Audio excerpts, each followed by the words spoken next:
Hello friends, welcome back to my channel Gyan Sankalp. तो friends, आज हम वेस्टर्न पॉलिटिकल थिंकर में कार्ल मार्क्स को पढ़ने वाले हैं। इससे पहले मैंने काफ़ी सारे थिंकर अपने चैनल पे ऑलरेडी अपलोड कर रखा। अगर आपने उसे नहीं देखा, प्लेलिस्ट बनी हुई है वेस्टर्न पॉलिटिकल थिंकर की, आप प्लीज़ जाके ज़रूर देखिएगा।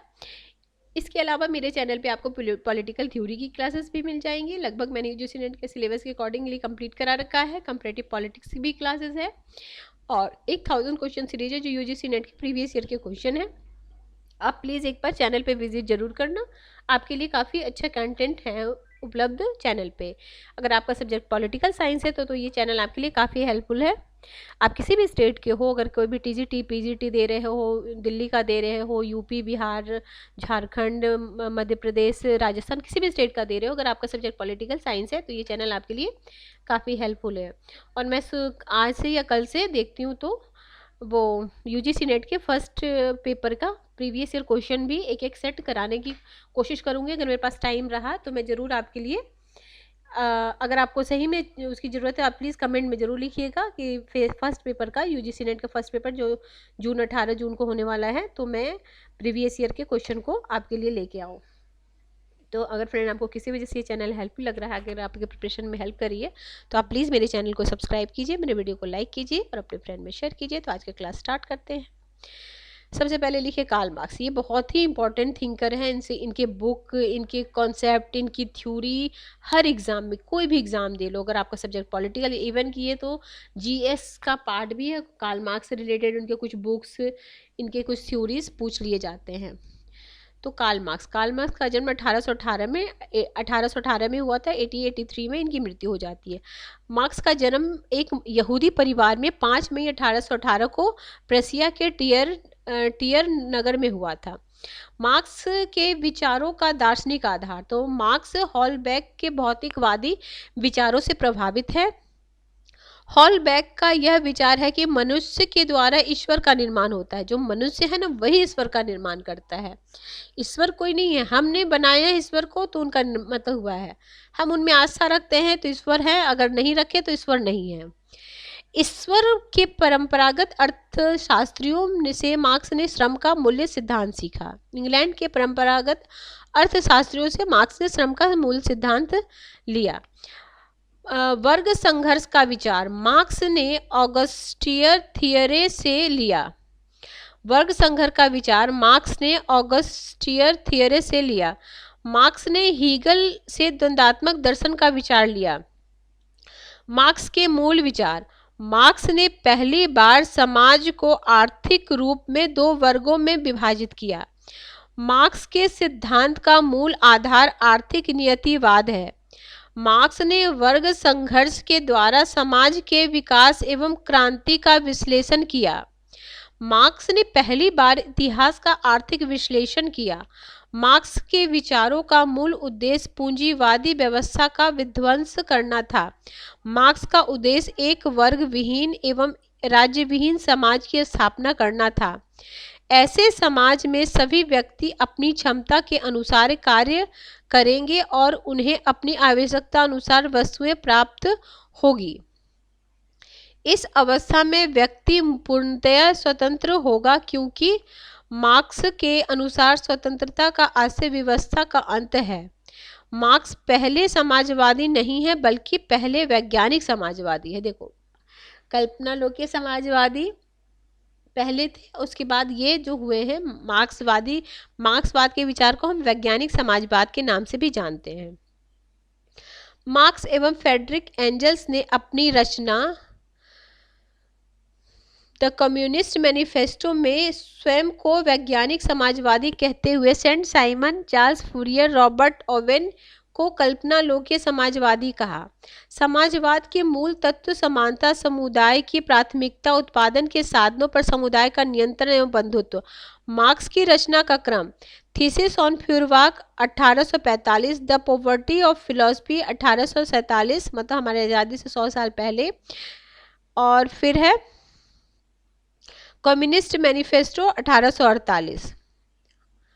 ठीक है, याद रखिएगा 45, 47 और 48। सबसे पहले थीसिस ऑफ यूरबाक, फिर है पॉवर्टी ऑफ फिलॉसफी, फिर है कम्युनिस्ट मैनिफेस्टो 1848। युवा मार्क्सवाद के विचार। युवावस्था में मार्क्स ने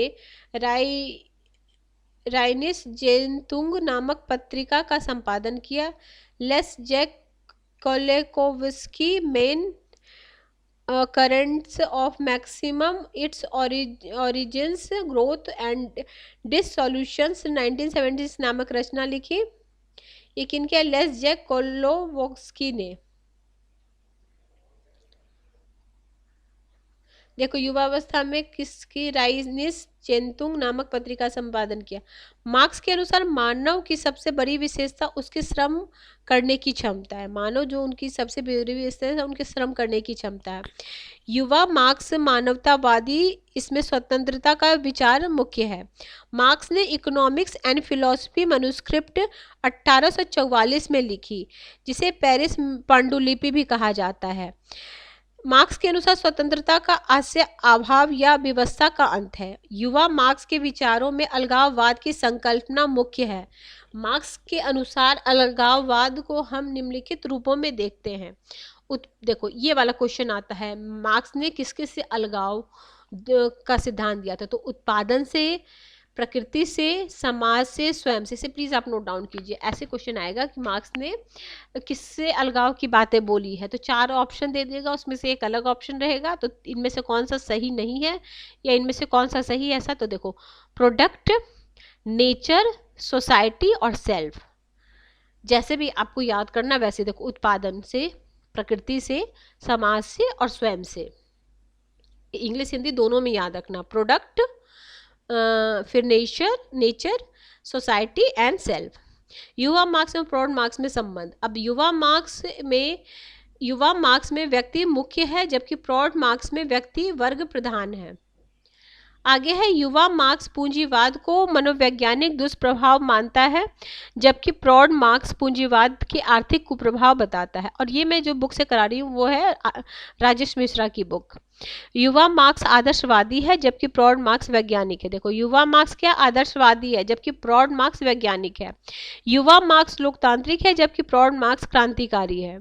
अल्थ्यूसर के अनुसार युवा मार्क्स और प्रौढ़ मार्क्स दोनों अलग अलग हैं। ये भी क्वेश्चन पूछा, किसने युवा मार्क्स और प्रौढ़ मार्क्स को अलग अलग किया? तो अल्थ्यूसर ने किया था। जबकि डेविड मैकलेन के अनुसार युवा मार्क्स एवं प्रौढ़ मार्क्स दोनों समान है। दोनों क्वेश्चन बनता है, एक है कि किसने अलग किया युवा मार्क्स और प्रौढ़ मार्क्स को, और एक क्वेश्चन है कि किसने एक माना है, दोनों को समान माना है। डेविड मैकलेनन की पुस्तक मार्क्सिज्म आफ्टर मार्क्स 1980। वैज्ञानिक मार्क्सवाद 1848 के पश्चात। तो जोड़ के अनुसार मार्क्स वास्तविक रूप में समाजवाद के पिता हैं, फादर ऑफ सोशलिज्म। मार्क्स ने विषमताओं के तार्किक कारण बताए हैं एवं समाधान भी वैज्ञानिक बताया है। मार्क्स एवं एंजल्स ने Robert Owen, Saint Simon, Charles Fourier को कल्पना लोकी समाजवादी। देखो, मार्क्स से पहले जो समाजवादी होते हैं उनकी कल्पना लोकी समाजवादी, मतलब वो कल्पना करते कि ऐसा होना चाहिए, ऐसा नहीं। और जब मार्क्स आते तो वो क्रांति के द्वारा, देखो, मार्क्स एंजल नहीं है, मार्क्स एंजल एवं Robert Owen, Saint Simon, Fourier को कल्पना लोकी समाजवादी कहा जाता है। नहीं, मार्क्स को तो नहीं बता। ये देखो, Robert Owen, Saint Simon, Charles Fourier को कल्पना लोकी समाजवादी कहा जाता है। इनको तो वैज्ञानिक समाजवादी कहा जाता है। आगे है द्वंद्वात्मक भौतिकवाद। तो द्वंद्वात्मक विकास की पद्धति, जिसके अनुसार विकास की प्रक्रिया वाद विवाद तथा संवाद से होकर पूर्ण होते हैं। इस प्रक्रिया में प्रतिवाद, वाद का निषेध होता है तथा संवाद निषेध एवं निषेधों का निषेध होता है। द्वंद्वात्मक भौतिकवाद का आशय उस प्रक्रिया से है जिसमें मूल भौतिक तत्व का विकास द्वंद्वात्मक प्रक्रिया के माध्यम से व्यक्त किया जाता है। मार्क्स के अनुसार ये भौतिक तत्व स्वतः गतिशील होते हैं, जबकि हॉब्स मानते थे कि भौतिक तत्व में बाहर से गति प्रदान की जाती है। मार्क्स के अनुसार इन स्वतः गतिशील भौतिक तत्वों का अध्ययन यांत्रिकी के द्वारा नहीं किया जा सकता, क्योंकि इतिहास और समाज का निरंतर विकास हो रहा है। इन्हें विकासमान रूप में अध्ययन करने के लिए द्वंद्वात्मक पद्धति की आवश्यकता है। द्वंद्वात्मक पद्धति के अनुसार वाद, प्रतिवाद एवं संवाद की यह प्रक्रिया वर्ग विहीन एवं राज्य विहीन समाज के रूप में अपने सर्वोच्च विकास के स्तर को प्राप्त करेगी। वाद, प्रतिवाद, संवाद। वाद क्या है? पूंजीवाद। प्रतिवाद क्या है? सर्वहारा एवं अधिनायकवाद। और संवाद क्या है? साम्यवाद। आगे है संवाद में वाद और प्रतिवाद दोनों के अच्छे तत्व का मिश्रण होता है। जो संवाद होता है उसमें वाद और प्रतिवाद दोनों का अच्छे तत्वों का मिश्रण होता है। द्वंद्वात्मक भौतिकवाद के नियम। अब आगे द्वंद्वात्मक भौतिकवाद के क्या नियम है? मात्रा का गुणवत्ता के तथा उसके विपरीत रूपांतरण, विरोध की एकता का नियम, नकारने को नकारने का नियम, नेगेशन ऑफ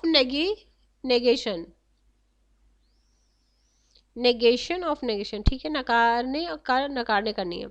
हीगल की आलोचना। मार्क्स ने द्वंद्वात्मक पद्धति में हीगल से ग्रहण की, परंतु हीगल ने जहां मूल तत्व चेतना को माना, वही मार्क्स ने मूल तत्व भौतिक को स्वीकार किया।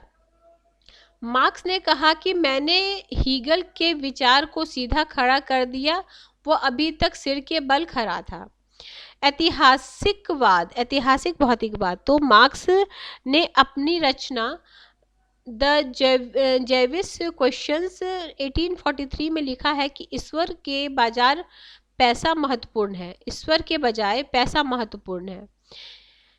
मार्क्स ने अपनी रचना द जर्मन आइडियोलॉजी 1845 में प्रकाशित हुई 1932 में भौतिकवाद का विश्लेषण किया तथा कहा कि इतिहास का निर्माण के लिए मनुष्य का जीवन आवश्यक है। इतिहास की आर्थिक व्याख्या ही ऐतिहासिक वर्ग भौतिकवाद है। मार्क्स ने इतिहास का आर्थिक विश्लेषण करते हुए इतिहास की निम्नलिखित अवस्था बताई: आदिम साम्यवाद, सामंतवादी युग, साम्यवाद, दास युग, पूंजीवाद। आगे मार्क्स ने पहली बार इतिहास का आर्थिक विश्लेषण किया। इसके अनुसार उसके इतिहास की व्याख्या विकासवादी है और नियतिवाद भी है। इसके ऐतिहासिक व्याख्या विकासवादी है क्योंकि इतिहास की प्रत्येक अवस्था उसके पहले की अवस्था से प्रगतिशील है, परंतु यह नियतिवाद इसलिए है कि साम्यवाद के बाद इसका विकास नहीं होगा, क्योंकि इसने साम्यवाद को इतिहास के विकास का सर्वोच्च स्तर माना। उसके अनुसार इतिहास का विश्लेषण नहीं बल्कि परिवर्तन मूल उद्देश्य है। अतः थ्योरी ऑफ पैराडिग्म का विचार मार्क्स में पाया जाता। मार्क्स के अनुसार अभी तक के जो विचारकों ने दुनिया की व्याख्या किया वे उसकी आवश्यकता इसे परिवर्तित करने की, मतलब जो अभी तक क्या विचारकों ने सिर्फ दुनिया की व्याख्या की है, बट व्याख्या ने उसको बदलने की जरूरत है। यह विचार उसने किसमें दिए थे? Thesis on Feuerbach. उसमें बोला कि अभी तक जो भी जितने भी थिंकर हुए वो सिर्फ समाज की व्याख्या कर रहे हैं कि ऐसा समाज है, ऐसा समाज है, बट समाज में परिवर्तन की आवश्यकता वो फ्यूरबाख, थीसिस ऑफ फ्यूरबाख में बोला है। मार्क्स ने पूरे विश्व में साम्यवादी क्रांति के प्रसार के लिए 1864 में इंटरनेशनल वर्किंग मैन एसोसिएशन का निर्माण किया, जो विश्व में प्रथम अंतर्राष्ट्रीय संस्था के नाम से विख्यात है। कार्ल पॉपर ने मार्क्स के इतिहास की व्याख्या को इतिहासवाद कहा। कार्ल पॉपर ने समाज परिवर्तन के लिए सोशल इंजीनियरिंग पर बल दिया। फ्यूरबाख की आलोचना। मार्क्स ने फ्यूरबाख के भौतिक की आलोचना करते हुए कहा, इसे भद्दा भौतिकवाद, कॉन्टेम्पलेटिव मटेरियलिज्म कहा। फ्यूरबाख के अनुसार भौतिक तत्व कारण तथा चेतना का परिणाम है, जबकि मार्क्स का मानना है कि भौतिक तत्व एवं चेतना के बीच का संबंध द्वंद्वात्मक होता है। मार्क्स के सिद्धांत एवं व्यवहार की एकता पर बल दिया। आर्थिक नियतिवाद। तो मार्क्स ने पूंजी को संगठित श्रम कहा। मार्क्स ने अर्थव्यवस्था के विश्लेषण को केंद्रीय बनाया। मार्क्स के अनुसार समाज की संरचना का आधार अर्थव्यवस्था होती है। धर्म, राज्य, विचारधारा एवं सरकार आदि संरचना के भाग हैं। आधार का आशय उत्पादन के संबंध तथा उत्पादन के साधनों में है। एक शब्द के आधार का आशय उत्पादन के संबंध में है। Das capital critic of political economic नामक रचना में मार्क्स ने स्वयं आधार का यह आशय बताया। उत्पादन के संबंध से आशय बुर्जुआ एवं सर्वहारा के मध्य के सामाजिक संबंधों से है। उत्पादन के साधन बदलने एवं उत्पादन के संबंध बदल जाते हैं। मार्क्स ने धर्म को अफीम कहा है, ये भी आता है। किसने धर्म को अफीम बोला? मार्क्स ने धर्म को अफीम बोला है। मार्क्स ने विचारधाराओं को मिथ्य चेतना कहा है।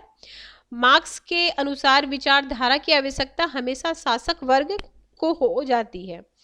श्रम का विश्लेषण, तो देखो श्रम का विश्लेषण क्या है? तो श्रम का विश्लेषण मार्क्स के अनुसार श्रम का तत्व श्रम का मूल से तात्पर्य है श्रम की मात्रा एवं उसके बनाने में लगा समय। ठीक है, इसमें परंतु सर्वहारा वर्ग में कभी भी अपने श्रम का पूरा मूल्य नहीं मिलता है, बल्कि उन्हें आजीविका निर्वाह मूल्य मिलता है। ठीक है, शेष मूल्य को बुर्जुआ वर्ग हड़प लेता है, यही अतिरिक्त मूल्य होता है। देखो क्या बोलते हैं, जैसे देखो अगर जो भी सामान बना है, ठीक है, फैक्ट्री में सामान बना है, तो कच्चे माल लाए और सामान बना, तो कच्चे माल का मूल्य बहुत कम होता है। जब वो माल प्रिपेयर होता है तो उसका मूल्य बहुत अधिक होता है, बट जो मजदूर होते हैं उनको वो पैसा नहीं मिलता है, उस पैसे की फायदा उन्हें होता है। तो इसीलिए बोलते हैं ये पूंजीवादी को उसका फायदा होता है। तो इसी को वही क्या बोलते हैं, शेष मूल्य को बुजुर्गवा वर्ग हड़प लेते हैं, यही अतिरिक्त मूल्य का सिद्धांत है। जो मतलब उस बीच का जो मूल्य हुआ हो उसी को वो अतिरिक्त मूल्य बोलते हैं, और उसका फायदा किसको होता है? बुजुर्गवा वर्ग को होता है। इसी अतिरिक्त मूल्य को पूंजीवाद का विकास होता है। मार्क्स श्रम के मूल्य सिद्धांत को मूल मानते हुए उसमें आजीविका निर्वाह सिद्धांत को जोड़ देता है। मार्क्स ने पूंजी के दो प्रकार बताए, परिवर्तनशील और पूंजी तथा अस्थायी पूंजी। तो श्रम परिवर्तनशील पूंजी का उदाहरण है विनिमय मूल्य। तो उपभोक्तावाद कमोडिटी फेटिशिज्म पूंजीवाद अर्थव्यवस्था में उत्पादन बाजार की आवश्यकता के लिए होने लगता है। मार्क्स के अनुसार किसी वस्तु के उपभोग मूल्य एवं विनिमय मूल्य के बीच पूंजीवाद अर्थव्यवस्था में अंतर पाया जाता है। विनिमय मूल्य के द्वारा ही अतिरिक्त मूल्य प्राप्त किया जाता है। विनिमय मूल्य का अभिप्राय किसी वस्तु को जिस मूल्य पर बाजार में बेचा जाए। मार्क्स के विचारों पर सामाजिक पक्ष, तो देखो अब सामाजिक क्या है? वर्ग संघर्ष। तो वर्ग संघर्ष में क्या बोलते हैं? मार्क्स के अनुसार उत्पादन के साधनों द्वारा समाज में दो वर्गों का निर्माण होता है, क्योंकि उत्पादक के साधन समान हैसियत वाले समूहों का निर्माण करते हैं। समाज में आर्थिक आधार पर दो वर्ग होते, कौन कौन? बुर्जुआ वर्ग और सर्वहारा वर्ग। मार्क्स ने अपनी रचना द कम्युनिस्ट मैनिफेस्टो 1848 में कहा है कि अभी तक का इतिहास वर्ग संघर्ष का इतिहास रहा है। मार्क्स ने अपनी रचना a contribution to critique of political economic 1859 में सामाजिक जीवन के सामाजिक चेतना के बीच संबंध स्थापित किया। मार्क्स ने अपनी रचना थीसिस ऑन फ्यूरबाख में कहा है, मनुष्य सामाजिक संबंधों का जाल होता है। Human beings are ensemble of the social relation. वर्ग संघर्ष समाज के विकास का मूल कारण है। समाज केवल दो वर्गों में बटा है, सर्वहारा वर्ग और बुजुर्गवा वर्ग। ठीक है, दो वर्ग में बटा है और ये वर्ग आर्थिक रूप में हैं। दोनों वर्ग के संबंध विरोधाभासी हैं। मार्क्स के अनुसार इतिहास का विकास निरंतर प्रगतिशील है। इतिहास की प्रत्येक अवस्था अपनी पिछली अवस्था से ज्यादा प्रगतिशील है। मार्क्स के अनुसार पूंजीवाद अवस्था पिछली अवस्था से अत्यधिक बेहतर अवस्था है, क्योंकि इसमें उत्पादन के साधनों का तीव्र विकास होता है। मार्क्स के अनुसार पूंजीवाद के पश्चात ही साम्यवाद आएगा, अतः साम्यवादी क्रांति का मूल कारण भौतिक है। मार्क्स के अनुसार राज्य वर्ग तंत्र है, राज्य शोषण का यंत्र है। मार्क्स ने द कम्युनिस्ट मैनिफेस्टो में कहा है, राज्य पूंजीपतियों की कार्यकारी समिति। ये भी लाइन आता है कि राज्य जो है ना पूंजीपतियों की कार्यकारी समिति है। कौन बोलते हैं? मार्क्स बोलते हैं जो राज्य है पूंजीपतियों की कार्यकारी समिति। और किस में बोलते हैं? ऐसे भी क्वेश्चन आते, तो द कम्युनिस्ट मैनिफेस्टो में उन्होंने ऐसी बात बोली थी। कार्ल मार्क्स ने 18th bureau of Louis Bonaparte नामक रचना लिखी थी। राज्य की सापेक्ष स्वायत्ता का सिद्धांत दिया था। इसमें उन्होंने क्या दिया था? ये देखो, इसमें उन्होंने क्या दिया था? राज्य की सापेक्ष स्वायत्ता का सिद्धांत। जबकि अन्य रचनाओं में आर्थिक नियतिवाद का संबंध पर विचार दिया है। आगे है साम्यवाद की विशेषता। तो एंजल ने कहा है कि हसिया एवं हथौड़ी की भांति राज्य अजायब घर में चला जाएगा, मतलब ये बोलते हैं राज्य लुप्त हो जाएगा। तो ये लाइन कौन बोलते हैं? एंजल्स बोलते हैं, मार्क्स नहीं बोलते राज्य लुप्त हो जाएगा। ये बात कौन बोलते हैं? एंजल्स के अनुसार। और मार्क्स का क्या है? वर्ग विहीन राज्य विहीन अवस्था साम्यवाद की अवस्था होगी। ना कोई वर्ग होगा ना कोई राज्य होगा, वही अवस्था साम्यवाद का अवस्था होगा। इसमें व्यक्ति अपनी क्षमता के अनुसार कार्य करेगा तथा अपनी आवश्यकता अनुसार वस्तु प्राप्त करेगा। ये भी लाइन है, इनकी लाइन है, व्यक्ति जो है अपनी क्षमता के अनुसार कार्य करेगा और अपनी आवश्यकता के अनुसार प्राप्त करेगा। एंजल्स के अनुसार साम्यवादी समाज में शासन व्यक्तियों पर नहीं बल्कि वस्तुओं पर होगा। मार्क्स की प्रसिद्ध पंक्तियां हैं, साम्यवादी अवस्था में कोई व्यक्ति सुबह मछली मार सकता है और शाम को इंजीनियर की भूमिका भी कार्य कर सकता है, क्योंकि साम्यवाद अवस्था में श्रम विभाजन समाप्त हो जाएगा। ये नहीं कि जिसका कार्य जो है वही नहीं, श्रम विभाजन समाप्त हो जाएगा। साम्यवाद समाज में प्राइवेट प्रॉपर्टी, वर्ग, राज्य, परिवार, विचारधारा एवं धर्म नहीं होगा। परंतु मार्क्स यह बताने में असफल रहा है कि ऐसे साम्यवादी समाज का प्रबंध और संचालन किस प्रकार होगा। आगे है वर्ग, सर्वहारा वर्ग का अधिनायकत्व। मार्क्स ने अपनी रचना the critique of Gotha programme 1875 में मार्क्स के अराजकतावाद एवं संशोधनवाद से अलग बताया है। पहली बार बहुमत का अधिनायकत्व अल्पमत होगा। यह अधिनायकत्व संक्रमणकालीन होगा। इस अवस्था को समाजवादी अवस्था की संज्ञा भी दी गई है, जिसका उद्देश्य व्यक्ति अपनी क्षमता के अनुसार कार्य करेंगे तथा अपने कार्य के अनुसार वेतन प्राप्त करेंगे। एंजल्स के अनुसार सर्वहारा वर्ग के अधिनायकत्व का राज्य विलुप्त हो जाएगा, जबकि पूंजीवाद राज्य का विनाश होगा। सर्वहारा वर्ग के अधिनायकत्व रूपी राज्य निम्नलिखित उद्देश्य बचे खुचे पूंजीवादी तत्व का विनाश करना, भविष्य की साम्यवादी अवस्था का मार्ग प्रशस्त करना। वैज्ञानिक समाजवाद। समाजवाद का विचार मार्क्स ने निर्मित नहीं किया, बल्कि समाजवाद की वैज्ञानिक व्याख्या की है। अतः लास्किन के अनुसार मार्क्स ने समाजवादी विचारों को एक व्यवस्थित आंदोलन का रूप प्रदान किया। समाजवाद शब्द का प्रयोग सर्वप्रथम किसने किया? रॉबर्ट। ये भी क्वेश्चन आता है, समाजवाद जो वर्ड है उस किसने कॉइन किया? रॉबर्ट ओबन ने किया है। मार्क्स से देखो, मार्क्स से पहले वाले जो समाजवादी है ना, उनको कल्पनालोकीय समाजवादी कहते हैं, जो मार्क्स से पहले। और मार्क्स जो होंगे उन्हें हम वैज्ञानिक समाजवादी कहते हैं। और कल्पनालोकीय के लिए यूटोपिया शब्द का प्रयोग टॉमस मूरे ने किया है। जो कल्पनालोकीय के लिए एक एक लाइन जो है ना वो आपका क्वेश्चन है। कल्पनालोकीय के लिए यूटोपिया कौन से किसने सबसे पहले ये वर्ड यूज किया था? टॉमस मूरे। तो आप इस वीडियो को 2 से 3 बार प्लीज़ सुन लेना फ्रेंड्स, आपके लिए काफ़ी हेल्पफुल रहेगा। फिर आप इससे रिलेटेड जो भी क्वेश्चन आए वो देखना, आपके काफ़ी सारे क्वेश्चन सॉल्व हो जाएंगे। मार्क्सवाद और विकासवाद समाजवाद में अंतर भी है। ठीक, आज मैं पूरा कंप्लीट ही करा दूंगी, आज मैं आपको पूरा कंप्लीट करा दूंगी। ये कहाँ है? हाँ, मार्क्सवाद और विकासवाद समाज में अंतर क्या है? विकासवादी समाजवाद नैतिक समाजवाद है, जबकि मार्क्सवाद वैज्ञानिक समाजवाद है। लोकतांत्रिक समाजवाद संशोधनवादी है, जबकि मार्क्सवादी समाज रूढ़िवादी है। लोकतांत्रिक समाजवाद क्रमिक सुधार में विश्वास करता है, जबकि मार्क्सवाद में वर्गहीन एवं राज्यविहीन समाज की स्थापना क्रांतिकारी माध्यम से करने का निर्धारण हुआ है। लोकतांत्रिक समाजवादी पूंजीवाद में मानवीकीकरण के समर्थक हैं, जबकि मार्क्सवादी पूंजीवाद को उखाड़ फेंकने का कार्य करते हैं। विकासवादी समाजवाद समान वितरण के समर्थक हैं, जबकि साम्यवादी उत्पादन के सामूहिक स्वामित्व में विश्वास रखते हैं। आगे है विकासवादी समाजवाद समाज में वर्ग संघर्ष का समाधान चाहते हैं, जबकि साम्यवादी वर्ग विहीन एवं राज्यविहीन समाज के समर्थक हैं। विकासवादी समाजवादी सापेक्षिक समानता को स्वीकार करते हैं, जबकि साम्यवादी निरपेक्ष समानता के समर्थक हैं। लोकतांत्रिक समाजवादी मिश्रित अर्थव्यवस्था चाहते हैं, जबकि साम्यवादी पूर्णतः राज्य द्वारा नियंत्रित अर्थव्यवस्था के समर्थक हैं। आगे है विकासवादी समाजवाद आर्थिक प्रबंध को महत्वपूर्ण मानते हैं, जबकि साम्यवादी केंद्रीय नियोजन को महत्व देते हैं।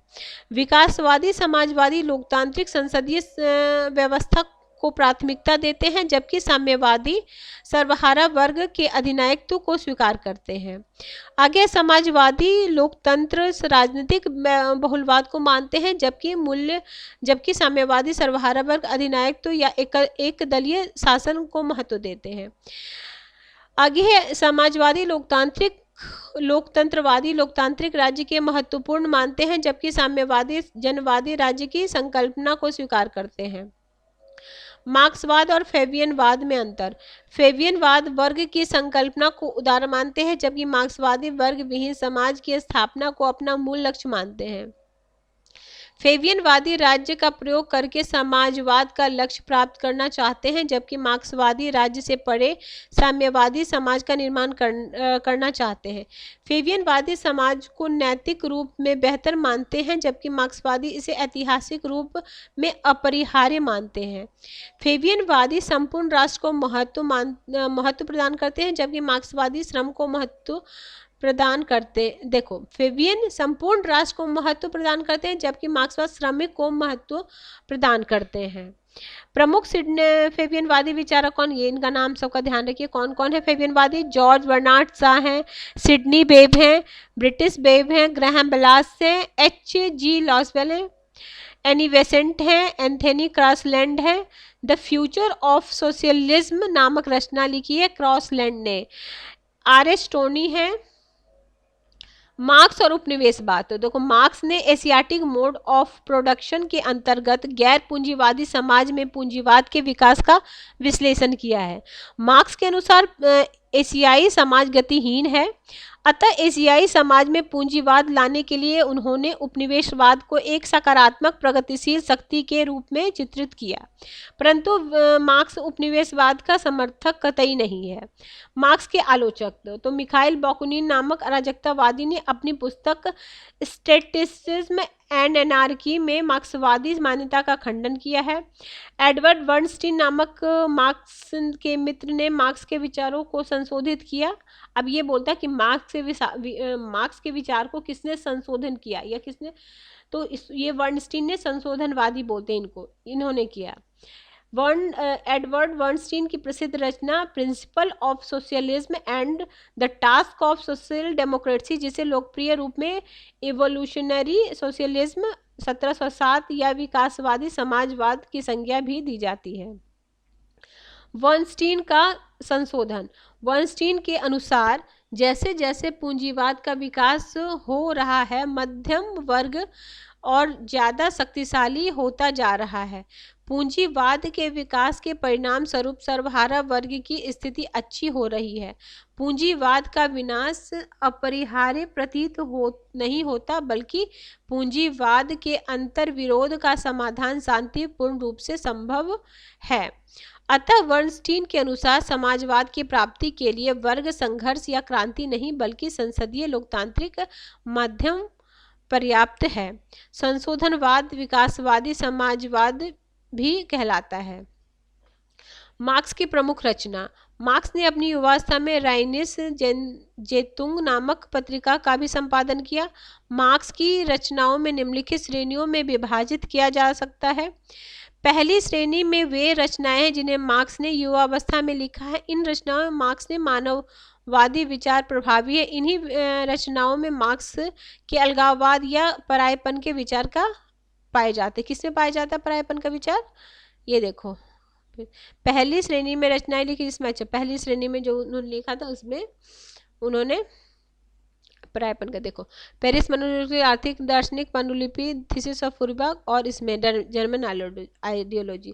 और दूसरी श्रेणी में कौन कौन सी रचना है, ये सब पहली श्रेणी। तो ये भी याद रखना, जैसे कालक्रमानुसार सजाने आ जाता ना, तो पहली श्रेणी में इनकी 3 बुक है, फिर दूसरी श्रेणी में है, फिर तीसरी। तो ऐसे ध्यान रहेगा, तो आप जो कालक्रमानुसार जो सजाने आते हैं ना उसमें आप बहुत आसानी तरीके से लगा दोगे। तो पेरिस मनोविज्ञान आर्थिक दर्शन, फिर थीसिस ऑफ फूरिबाग और जर्मन आइडियोलॉजी, ये पहले है। दूसरी श्रेणी में मार्क्स की वे रचना है जिसमें मार्क्स ने पहली बार व्यवस्थित और वैज्ञानिक लेखन किया। इस श्रेणी की रचना में मार्क्स मुख्य रूप से आर्थिक रचनाएं हैं। तो इसमें क्या है, कम्युनिस्ट मैनिफेस्टो है। मार्क्स ने कहा श्रमिकों के पास, ये भी लाइन पूछा, श्रमिकों के पास खोने के लिए कुछ भी नहीं है, केवल बेड़ियां हैं तथा पाने के लिए सारा संसार है। इसलिए दुनिया के मजदूरों एक हो जाओ। दास कैपिटल 3 खंडों में प्रकाशित किया है, दास कैपिटल को 3 खंडों में प्रकाशित किया है, 1867, 1885, 1894। तीसरी श्रेणी में मार्क्स की वे रचना है जिनमें उन्होंने तात्कालिक परिस्थितियों के अनुसार तात्कालिक संदर्भ में लिखा है। The 18th Brumaire, Louis Bonaparte 1852, the civil war in France, critique of Gotha programme, Grundrisse, ठीक है नाम ध्यान रखना यार। अन्य रचनाएं एलिमेंट्स है, पॉवर्टी ऑफ फिलोसफी है, critique of Hegel's philosophy of right, value price and profit, the holy family, the contribution of the critique of political economic. Marx की संबंधित रचना के कुछ तथ्य तो देखो, तो दास कैपिटल में मार्क्स ने मूल आर्थिक नियमों का विश्लेषण किया। दास कैपिटल का पूरा नाम, अब पूरा नाम भी पूछा जाता है, a contribution of the critique of political economic. देखो दास कैपिटल का ही पूरा नाम क्या है, ये आजकल ये भी क्वेश्चन पूछने लगा कि पूरा नाम बताइए बुक के, तो दो contribution to the critique of political economic है। दास कैपिटल का पहला खंड मार्क्स ने, बाकी 2 खंड मार्क्स की मृत्यु के पश्चात एंजल्स ने लिखा।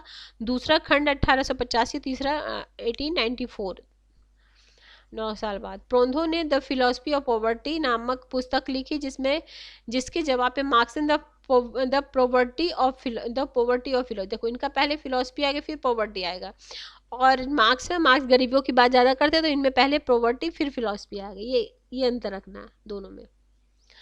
फिर द पॉवर्टी ऑफ फिलोसफी 1847, जब हमारा देश आज़ाद उससे 100 साल पहले, मार्क्स ने वर्ग की सकारात्मक परिभाषा दी। द 1830 के ये देख चुके हैं। सिविल वार, ये राज्यों के विचार दिए हैं उन्होंने। क्रिटिक ऑफ गोथा प्रोग्राम में फेर्डिनांड लॉसेल और लोकतांत्रिक समाजवाद की आलोचना की है। द जर्मन आइडियोलॉजी, द्वंद्वात्मक भौतिकवाद का सिद्धांत है। जर्मन आइडियोलॉजी में क्या है, द्वंद्वात्मक भौतिकवाद का सिद्धांत है। टेलर ने मार्क्स की रचना द कम्युनिस्ट मैनिफेस्टो को बाइबल या कुरान की भांति पवित्र कहा है। किसने, टेलर ने। मार्क्स एवं एंजल द्वारा संयुक्त रूप से लिखी गई book the communist manifesto, German ideology, the holy family.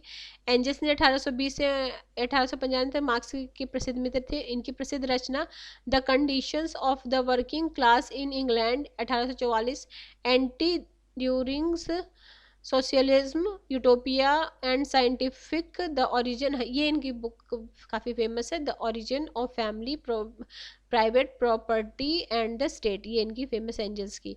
भौतिकवादी विचारक विश्व को भौतिक तत्वों के मिश्रण मानते हैं। चेतना अथवा विचार भौतिक तत्व का परिणाम होता है। मार्क्स भौतिकवादी विचारक है इसलिए ईश्वर को नहीं मानते हैं। मार्क्सवादी विचारक, अब ये सबका नाम याद रखना कौन कौन है मार्क्सवादी। लेनिन है, जोसेफ स्टालिन है, खुर्चेव है, रोजा लग्जमबर्ग है, माओ है, ब्रेंजनेव है, बुखरीन है, कार्ल ट्रटस्की है एवं एंजल्स हैं। तो फ्रेंड्स आज हमने पूरा कंप्लीट कर दिया मार्क्स। अगर आपको किसी वजह से ये चैनल हेल्पफुल लग रहा है, अगर आपके प्रिपरेशन में थोड़ी भी हेल्प करिए तो आप प्लीज़ मेरे चैनल को सब्सक्राइब कीजिए, मेरे वीडियो को लाइक कीजिए और अपने फ्रेंड में शेयर कीजिए। Till then bye bye, see you in next video, keep watching. अगले क्लास में हम ग्रामसी पढ़ेंगे।